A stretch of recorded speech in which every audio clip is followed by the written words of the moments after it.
تو سر جی میرا سب سے پہلے سوال آپ سے یہی ہے کہ کراچی میں الیکشن ہوئے تو مسلم لیگ نون کو شکست ہو گئی ہے، اس حوالے سے آپ کیا سمجھتے ہیں؟ اس الیکشن کو کس نگاہ سے دیکھتے ہیں آپ؟ دیکھیں جی، ایک تو یہ ہے کہ جب پی ڈی ایم قائم تھی تو اس وقت یہ ایک بات طے ہوئی تھی کہ کراچی کا الیکشن، چونکہ رنر اپ میاں شہباز شریف صاحب اس وقت چند سو ووٹوں کی کمی سے ہارے تھے، تو لہذا یہ مسلم لیگ کا رائٹ بنتا ہے، تو وہ ایک بات طے ہوئی تھی اصولی طور پہ. لیکن انفارچونیٹلی وہ پی ڈی ایم کا سلسلہ بھی جو ہے وہ ختم ہوا، خاص طور پر پیپلز پارٹی کی طرف سے. اور ایک تو یہ پیپلز پارٹی نے اپنی کمٹمنٹ سے وائلیشن کی. پہلی وائلیشن انہوں نے کی جو سینٹ کے لیڈر آف دی اپوزیشن کے انتخاب کے حوالے سے، اور دوسری وائلیشن بھی یہاں انہوں نے کی. اچھا ہوتا اگر وہ اس پر رائے میں، ٹھیک ہے جماعتوں میں اپنے اپنی جماعتیں، اپنے اپنا نظریہ ہے، اپنی اپنی سوچ ہے، لیکن بہرحال کچھ کمٹمنٹس کا بھی کچھ خیال کرنا چاہیے، تو وہ انہوں نے نہیں کیا. اور خاص طور پہ اس حلقے کی جو جغرافیکلی جو ہے یہ پیپلز پارٹی کا حلقہ بہت زمانے پہلے رہا ہے، اب تو پیپلز پارٹی کا وہاں پہ نام و نشان موجود نہیں تھا. تو مسلم لیگ کے امیدوار کی وہاں پہ اچھی کمپین تھی، اور مفتاح اسماعیل صاحب پاکستان کے وزیر خزانہ رہے ہیں، پاکستان مسلم لیگ نون کے دور میں رہے ہیں، ان کی ایک اچھی پرفارمنس بھی رہی ہے. تو اس حوالے سے ہمیں تو کبھی یقین تھا کہ ہم واضح اکثریت سے یہ الیکشن جیت جائیں گے. لیکن افسوس کے ساتھ یہ الیکشن جو ہے یہ مینج ہوا ہے.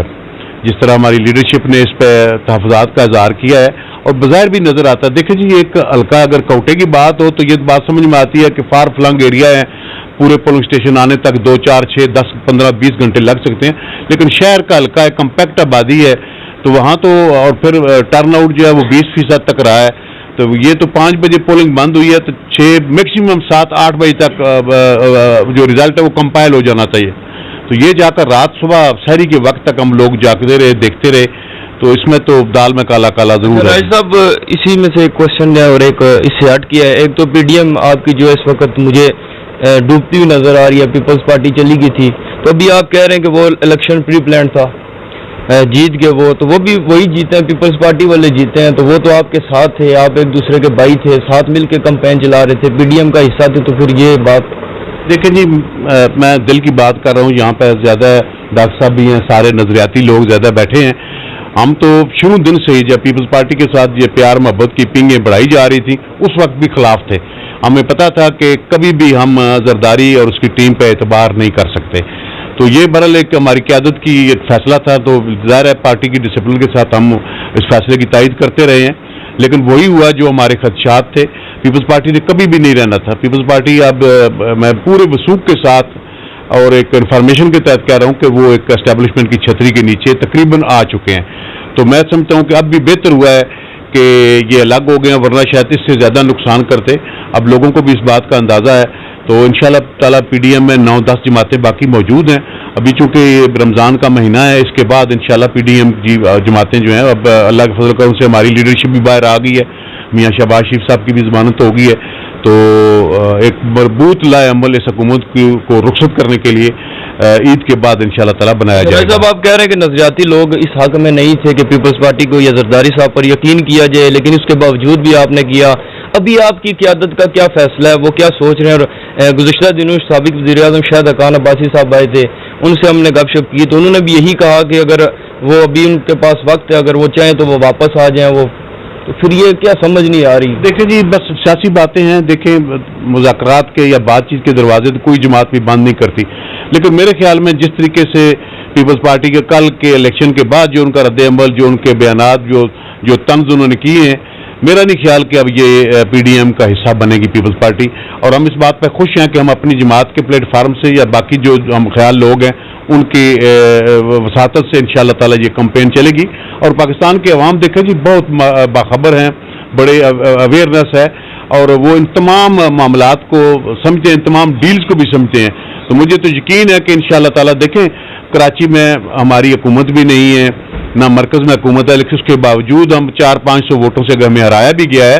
تو اس کا مطلب یہ ہے کہ کراچی کے لوگوں کے اندر وہ میاں نواز شریف صاحب کی وہ پرانی جو خدمات ہیں کراچی کے حوالے سے، چاہے وہ گرین بس سروس کے حوالے سے، اور خاص طور پر جو لا اینڈ آرڈر کا ایشو تھا، وہ کراچی کے لوگوں کو اچھی طرح اندازہ ہے کہ اگر میاں صاحب کی اونرشپ نہ ہوتی تو آج بھی کراچی جو ہے وہ روشنیوں کا شہر نہ بنتا. تو اس حوالے سے مسلم لیگ کا اب ہمیں، میں سمجھتا ہوں کہ پارٹی کو